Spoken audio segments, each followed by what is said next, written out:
আজ আমরা গ্রীষ্ম সম্পর্কে কিছু আকর্ষণীয় তথ্য দেখব যা সম্ভবত আপনি জানেন না। নম্বর 1, আইফেল টাওয়ার গ্রীষ্মে বৃদ্ধি পায়। তাপের কারণে ধাতু প্রসারিত হয় এবং টাওয়ারটি প্রায় 6 ইঞ্চি অর্থাৎ 15 সেমি বৃদ্ধি পেতে পারে। নম্বর 2, আপনি কি তরমুজ পছন্দ করেন? তাহলে সাবস্ক্রাইব করুন এবং অনুসরণ করুন। তরমুজ আসলে সবজি।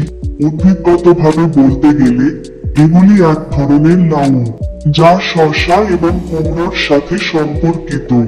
নম্বর 3, ক্রিকেট তাপমাত্রা বলতে পারে। 15 সেকেন্ডের জন্য একটি ক্রিকেটের কিচিরমিচির গণনা করুন, 37 যোগ করুন এবং আপনি আনুমানিক ফারেনহাইট তাপমাত্রা পাবেন।